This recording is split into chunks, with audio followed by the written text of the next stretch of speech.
my name is Brandy and you're watching From Debt to Dreams. On this channel we're paying off over $400,000 worth of debt.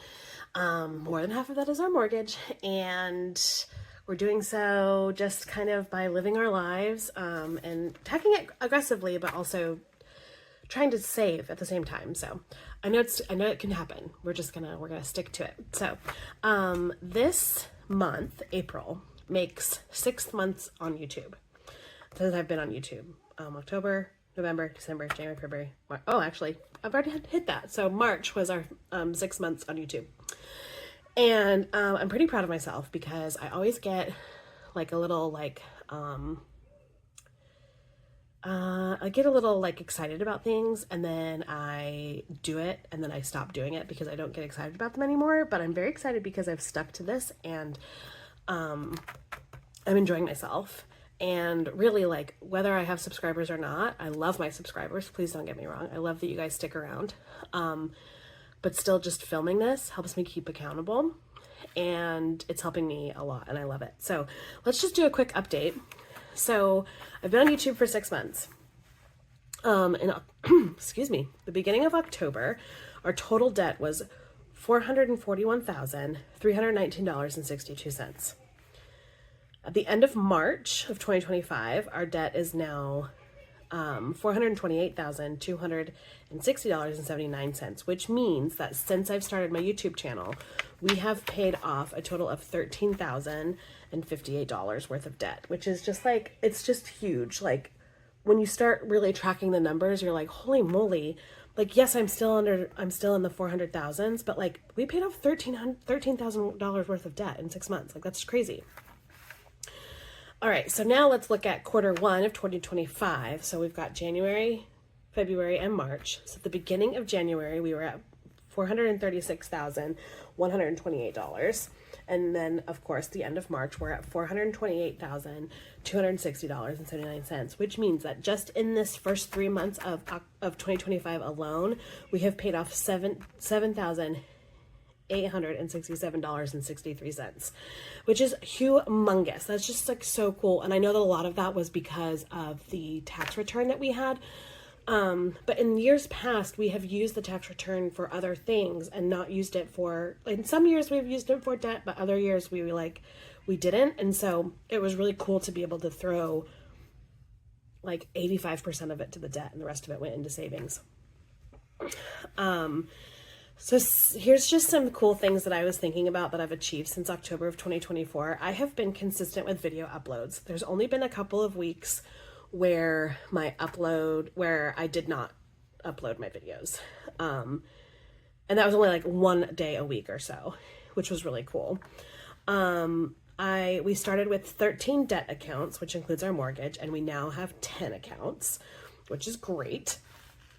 I have already achieved 2 of the goals that I set for 2025.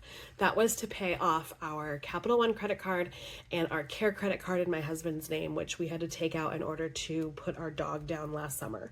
So we already achieved those 2 goals. And so that is exciting. So now I have set new goals for 2025, which we will go over. And I wanted to if you watch my month-end videos, you'll know that I loosely keep track of our net worth, and we've increased our net worth by $4,557 just in the last 6 months, which is pretty great. So since I've already achieved 2 of my goals for 2025, I have readjusted what things look like.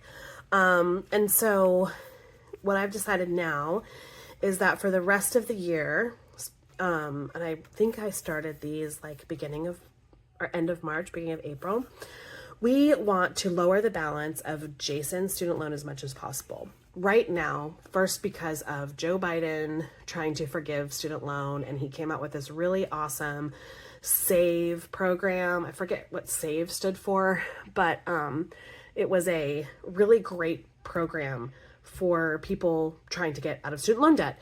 And somebody sued Joe Biden about that. So there was that. And now President Trump has completely, who can keep track with what he's doing? So I logged on today to make my monthly payment.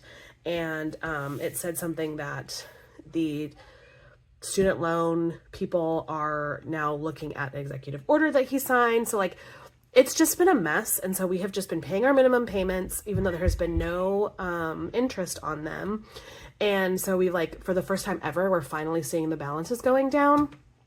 So we decided that since we've paid off those 2 debts that we were like really just tired of, we've like, okay, so while the student loans have 0 payments, let's try to get that balance down as fast as we can, because this is our biggest loan outside of our mortgage.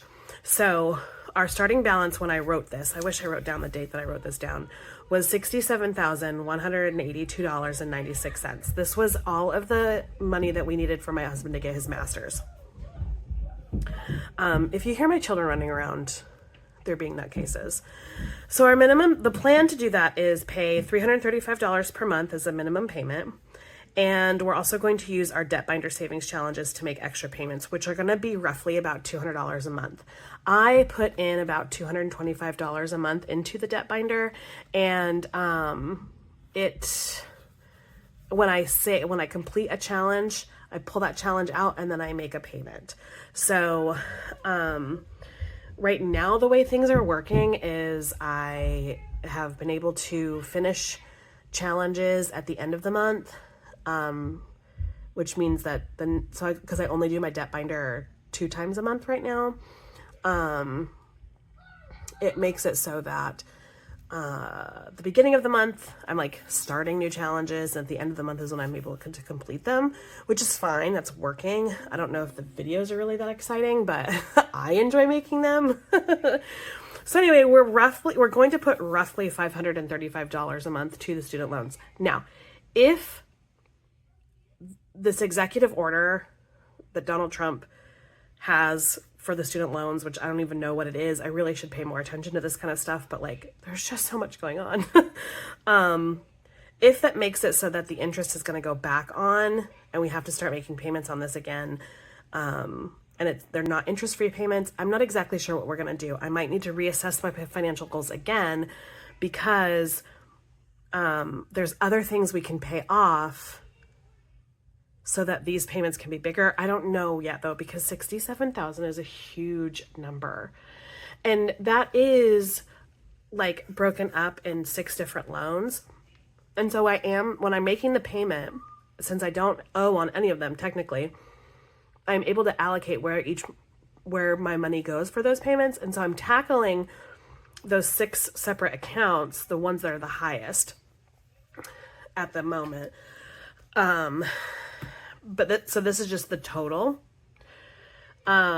It's daunting though. And so I don't know what's going to happen.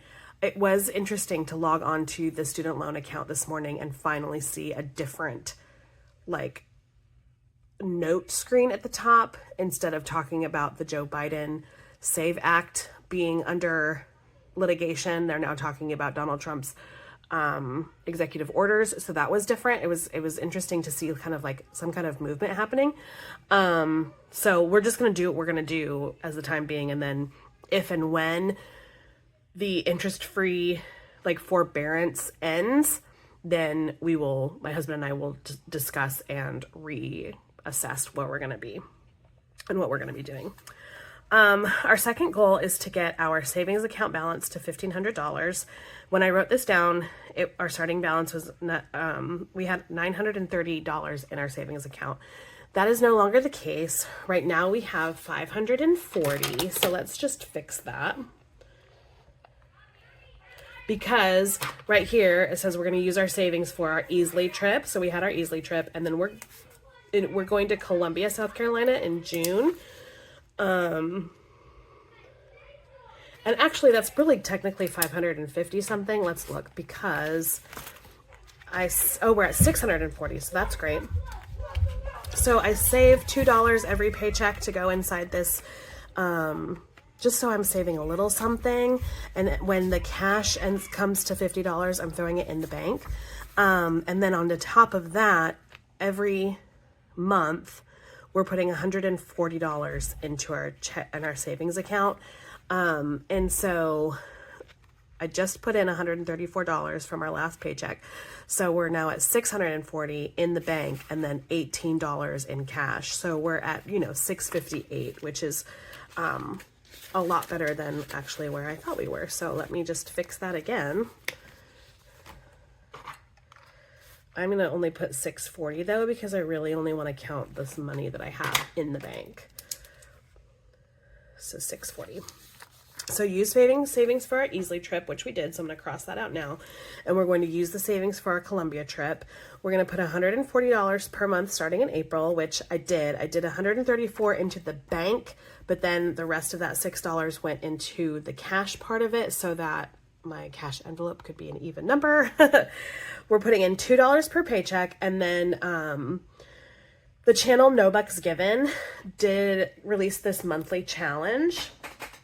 So sorry for my chair and if I bump the computer, but she did this really awesome monthly challenge and she put it out for free and she assigned a number to each day of the month. And so what I have been doing is, if by the end of the week on Friday, if we can swing it, I'm moving over what the sum of that week is into savings. And so we have not been able to swing it the last 2 months. Things have been kind of tight.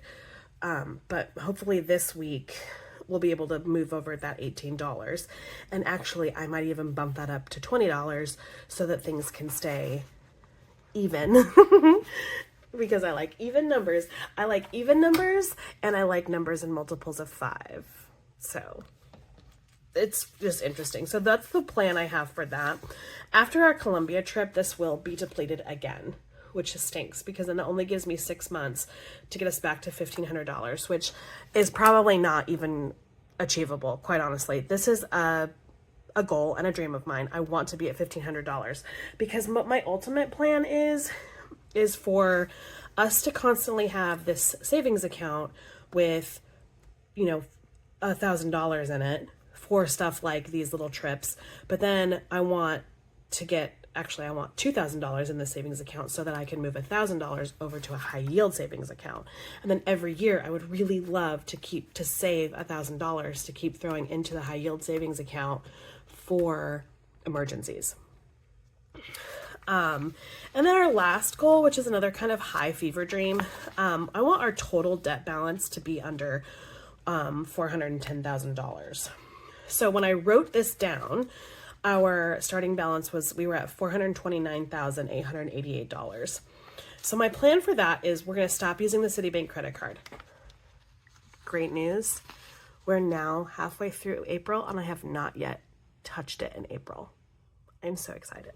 This is one of the things that just keeps holding me back. I need to stop using that credit card. This is the credit card we're going to keep open. Once this credit card is paid and the rest of our debt is, majority of our debt is paid off, we plan on refiguring our budget so that it's similar to people like Becca at Becca Budgets, where she spends on her credit card but has cash in envelopes and then pays off her credit card every couple weeks. The Citibank credit card we have is the Costco credit card, and the rewards check for that is so good. And so that's why we want to use it, is we want the rewards. Even though there's a tiny part of me that's like, I hate the way credit cards, they want you to use them right. And so they're like, oh, we're gonna you have all these cash back, you get all these points. Well, you know how they're getting those points, right? It's in their not only are they charging us interest on these payments, but then they're charging the businesses every time there's a transaction, which is terrible. But I don't understand how they can make money on things twice. But whatever, I'm not part of it. We're going to pay all of our minimum payments back to this debt balance plan. And then we're going to send all extra money to payments as much as possible, which is what we're doing with the debt binder. And another thing I forgot to put in here is the $1 savings book is going into the savings account once it's finished. And that is that's going to be $240. And so that'll be added to that, which I think will be, I really think, we only need $20 left in there. If it's not finished by the beginning of June end of June, then I'll be really sad. I'm just kidding. But anyway, that's that. This is kind of a little bit different video. I just wanted to go over how things have been looking. This is mostly just for me, where we're looking at after 6 months on YouTube, after 3 months of really looking at our finances. What are some really cool wins that we've had? And then what are we doing for the rest of the year? So, which again, could change depending on whatever the student loan, whatever happens with the student loan stuff. But as of right now, that's our focus. Even if that means it's just our focus for April, at least we'll get $500 or more dollars sent to this account, because I've already paid this $335, which I've determined is our minimum payment, because that was our minimum payment under the SAVE plan. It'll probably look different once they start forcing us to make payments again instead of just having us in a forbearance. And then once the debt binder is complete for this month, it'll be about $200. So we'll send over $500 to that account, and hopefully we'll get to do that for a couple more months before things really start moving on the student loan, so that I can really get that down at least by $1,000 or more. But we'll just see what happens. So anyway, I hope that you enjoyed this video. And if you want to see how I do get out of debt and how my family is going to work this thing, I would appreciate it if you hit that subscribe button, and I will talk to you in the next video, which will be tomorrow, which will be my weekly expense tracking video. All right, my friends, I hope that you have a lovely day, and I will talk to you later. Bye.